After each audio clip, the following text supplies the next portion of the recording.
I am the Tofu Golem. Please enjoy the video. You start by isolating power and gaining access. Disconnect the negative battery terminal so airbags and sensors stay inert. Once done, raise the front and place jack stands, safety first.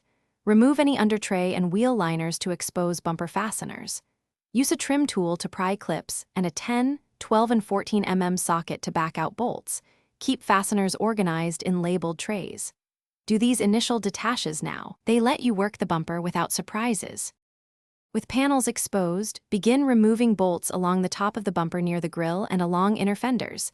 Keep track of each location. Next, detach wiring. Press connector tabs to release fog lamps, parking sensors, and headlight washer quick connects. Label them if needed.